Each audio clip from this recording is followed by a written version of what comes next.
Baik, assalamualaikum warahmatullahi wabarakatuh. Waalaikumsalam warahmatullahi wabarakatuh. Terima kasih Pak TS, Mas Wildan, terima kasih Kapten, para kapal-kapal Tunda yang berada di wilayah Panjang, udah mau hadir pada rapat pada siang hari ini. Pembahasan yang akan kita lakukan adalah mengenai olah gerak di wilayah Panjang, khususnya ini untuk para Tunda yang menghandle kapal-kapal besar untuk penyandaran atau olah gerak. Kenapa saya adakan rapat seperti ini? Karena saya sedikit mendapat teguran-teguran kecil dari pihak-pihak terkait seperti KSOP dan lain-lain. Bagaimana sih protokolnya untuk kapal-kapal Tunda ini dalam menangani olah gerak pada saat kapal-kapal itu sandar atau lepas. Sebelum saya perjelas, mungkin saya tanya dulu dari Mas Wildan, keluhan dari kapal-kapal Tunda kita untuk masalah olah gerak kapal. Mas Rian, terima kasih Mas atas waktunya untuk bisa kumpul di kantor kita yang tercinta ini. Mungkin saya perhalus bahasanya, mungkin kita bukan rapat di sini. Pertama kita sama silaturahmi, yang kedua kita discuss ya.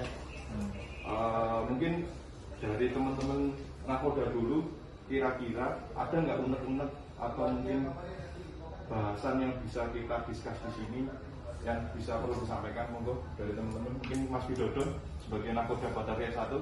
Oke, siap, terima kasih. Assalamualaikum warahmatullahi wabarakatuh. Waalaikumsalam warahmatullahi wabarakatuh. Terkait penundaan ya, khususnya di Batavia 1, kemarin kita terjadi insiden yaitu ketika kita melakukan penundaan,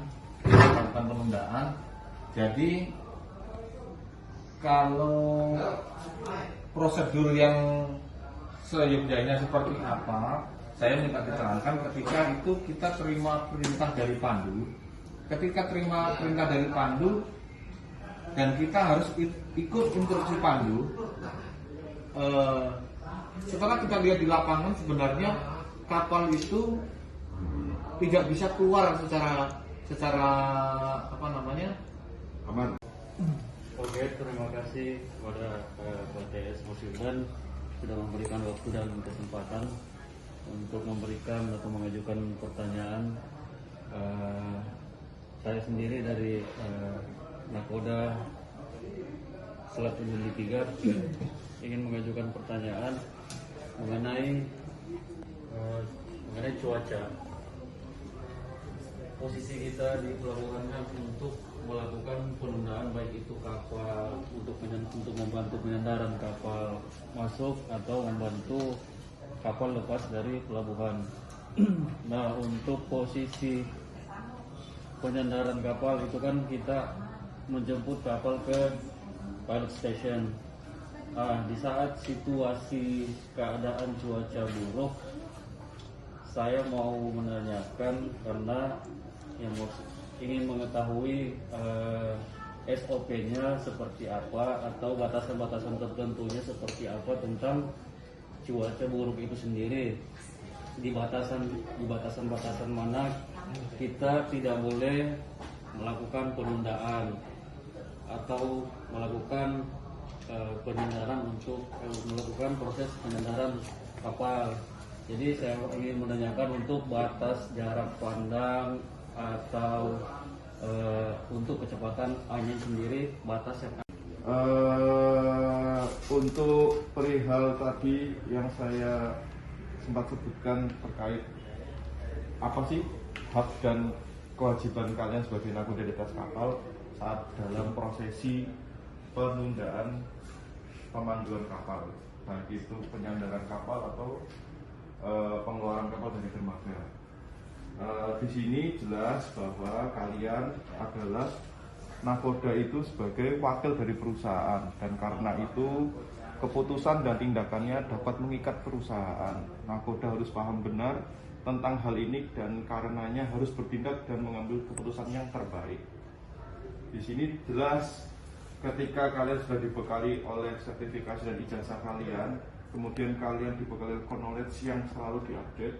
Di sini ketika kalian dalam keseharian dalam operasional itu terdapat prosedural atau mungkin kejadian atau momen-momen yang sekiranya itu menimbulkan celah untuk terjadinya insiden, kalian berhak mengevaluasi. Di sini jelas bahwa Nakoda juga bertanggung jawab untuk meninjau ulang atau review prosedur-prosedur manajemen keselamatan dan perlindungan lingkungan di kapal setahun sekali. Jika ditemukan penyimpangan, Nakoda harus segera melapor ke DPA agar dapat diambil tindakan segera untuk mengatasinya. Balik lagi. Oke, Assalamualaikum warahmatullahi wabarakatuh. Waalaikumsalam warahmatullahi wabarakatuh. Terima kasih kepada rekan-rekan sekalian semua. Sebenarnya ada sedikit aja tambahan dari saya, gitu kan, masalah kerjaan pengelolaan kapal dan menghadapi cuaca buruk. Sekarang di sini kan kita intinya kerja pengen selamat sih. Siap. Tidak ada pengen ada masalah insiden apa segala macam gitu kan. Terlepas dari kita kerja itu, ya kita kan kerja di sini kan memenuhi aturan. Nggak mungkin kita kerja tanpa aturan, kan nggak mungkin. Ya, Seperti pemanduan dan penundaan itu kan otomatis kan kita dapat order. Iya, harus ikutin SOP lah. Dapat order dari pihak planner atau menara gitu. Nah, kita kerjain. Seumpama dalam kita melaksanakan kerjaan itu ada terjadi suatu apa-apa atau insiden seperti itu kan. Jadi kita sebenarnya di sini mungkin enggak bisa boleh dikatakan bukan masalah kita meminta bahaya gitu, enggak gitu kan. Tapi ya, Oke, saya bantu jawab, Cap. Pertanyaan Kapten Doni itu relevansinya hampir sama dengan punyanya dari Kapten Asrul perihal penundaan pemanduan dalam menghadapi cuaca buruk. Di sini mungkin dari jenengan semua dibekali oleh LSM Code. Di sini sama-sama bisa kita baca untuk di manual 5, khususnya di SMP S0502. Di sini pengoperasian kapal dalam keadaan khusus. Kemudian di sini dijelaskan kalau untuk masalah cuaca buruk, di sini poin 2 memperkirakan dan memutuskan cuaca buruk. 2.2, Chief Officer atau perwira yang bertanggung jawab atas jaga radio yang berhubungan dengan cuaca kondisi laut menggunakan VHF praktek IGC, pencatatan maksimal cuaca dan perlengkapan lainnya. Jadi di sini kalau saya lihat biasanya nanti itu korelasinya masalah cuaca buruk dari VTS itu akan mengonfirmasi, akan menginfokan, karena VTS selalu update perihal BMKG. Nanti kemudian dari VTS itu akan meneruskan ke SOP. Oke, Cap, terima kasih atas penyampaian aspirasinya kepada kita yang di kantor.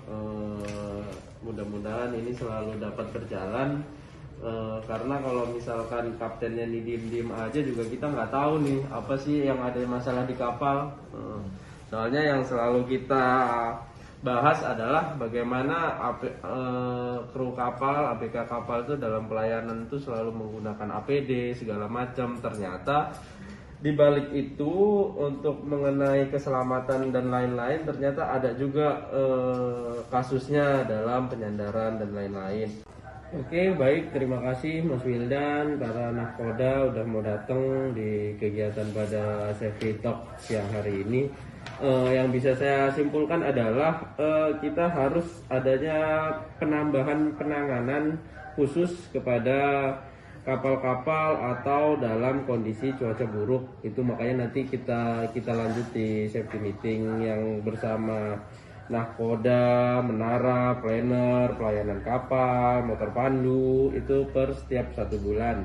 Terus yang kedua adalah saling mengingatkan para kapten kepada pihak pandu, kepada pihak rekan-rekan ABK kita sendiri, bahwa setiap adanya sedikit timbul permasalahan-permasalahan harus langsung cepat diungkapkan. Apabila misal pandu meminta maju penuh, misalkan ternyata kondisi cuaca lagi tidak baik, misalnya seperti itu.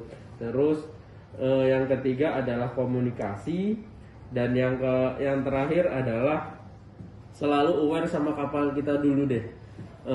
Kapal kita bagaimana kondisinya.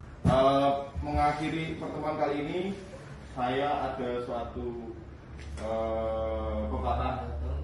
Mari kawan-kawan kapal khususnya jangan jadikan K3 ini sebagai beban kalian, melainkan sebagai kebutuhan.